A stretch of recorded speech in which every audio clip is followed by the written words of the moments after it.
I feel like I have to stand out in the brewing community.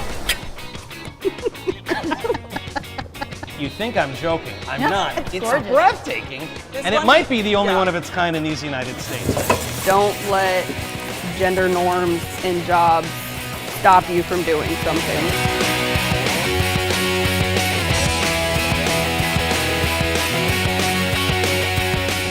Welcome to a very special edition of Brewed, we think you'll find.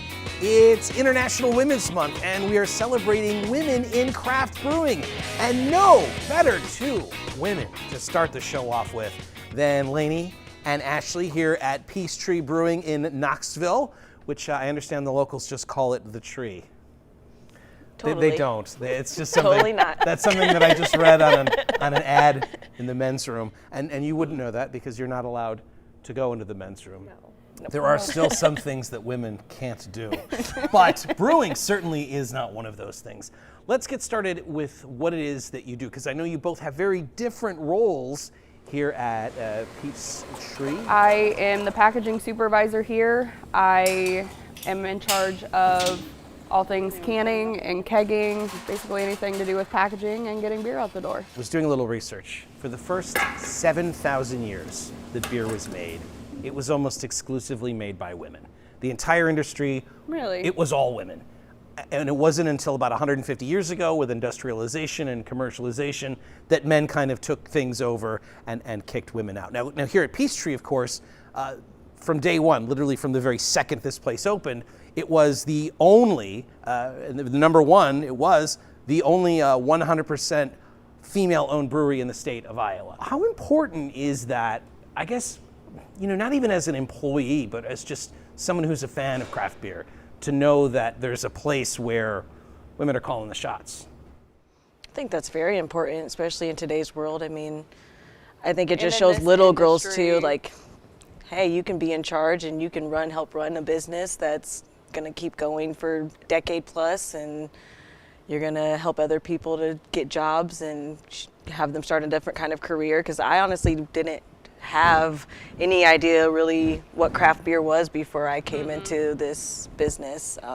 So you didn't grow, no, you don't grow up a fan of craft beer, but, maybe you do, but that's probably bad parenting. Craft beer wasn't something that was important to you until when? I didn't have a big interest until I started actually working with it, understanding it more with bartending with it, and actually teaching other people when they come in kind of what the different beers are. So that helped me a lot to start to like the hazy, even like it's an IPA. So And to make that jump from being someone who doesn't know a ton about craft beer to then learning a lot about it, because you have to in order to be educated about what it is that you're serving. I notice you're wearing boots and you're back here making it. Yeah. That jump, can you kind of explain how you were able to make that jump and why? Why are you making the beer as opposed to serving and educating people about it? just personal growth myself, looking for something that I was interested in. So like I said, I started bartending, and then a position back here opened. I started picking up learning how to do cellar work with cleaning tanks and centrifuging, and so I went from there, and I was like, well, I want to keep growing. I don't want to just kind of stay stuck in one certain position. So then I started learning how to brew, and so now I'm brewing and hoping to do some more workshops to get more knowledge and education. And that's been your experience as well, like you wanted to learn something else. How did you start off in this? I was 22.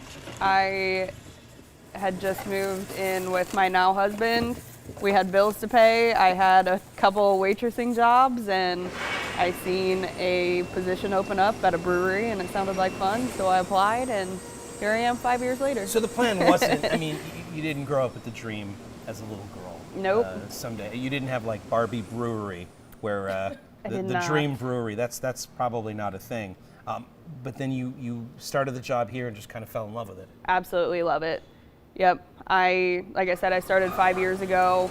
I had never drank a craft beer in my life, and it took me a little while to get into it, but it's not the beer or, that keeps me here. I've had such great role models and so many people pushing me and just trying to make me the best person that I can be out of work and in my job, that it's kept me here since. Can I ask you about your role models?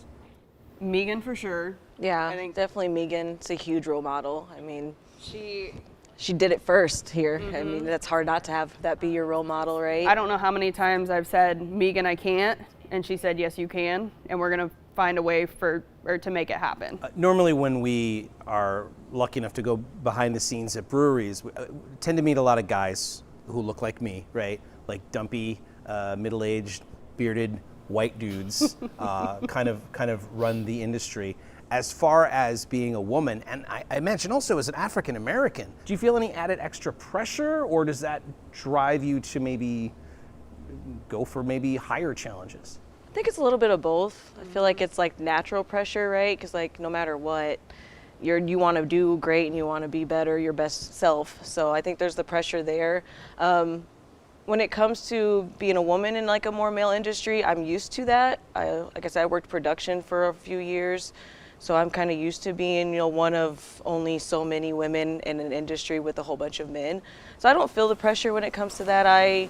I'm very good at making sure that there's things that they need done, that I find a way to get them done, even if it means I got to have a little extra help, like with a step ladder or something like that. But I think the biggest thing is don't let gender norms in jobs stop you from doing something. I've worked 100 different little jobs that some are typically women's jobs and some are typically men's jobs, and I've done all of them and succeeded in all of it. So don't let that stop you. don't let yourself stop you.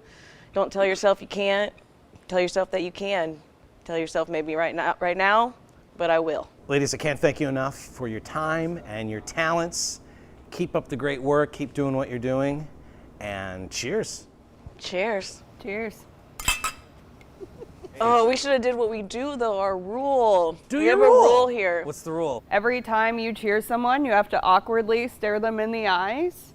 And the joke is that you get a slap if you don't awkwardly stare into the other really, person's eyes. So if I don't awkwardly stare at both of you during the cheers, I get slapped in the face? No, I said you wouldn't. We promise. No, I mean, when in Knoxville, do as the Knoxvillians. I'm all for it. All right, so let's just pretend like everything's normal and I just go, oh, hey, cheers.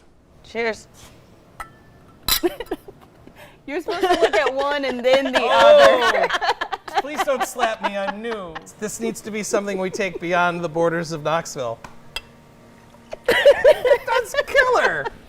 Awesome, thanks. Cheers. Cheers. I mean, I'm a girl. I feel like I have to stand out in the brewing community because we have to fight through that. You know, like it's such a stereotypical, like they see a guy back there working. I mean, how often are you going to see me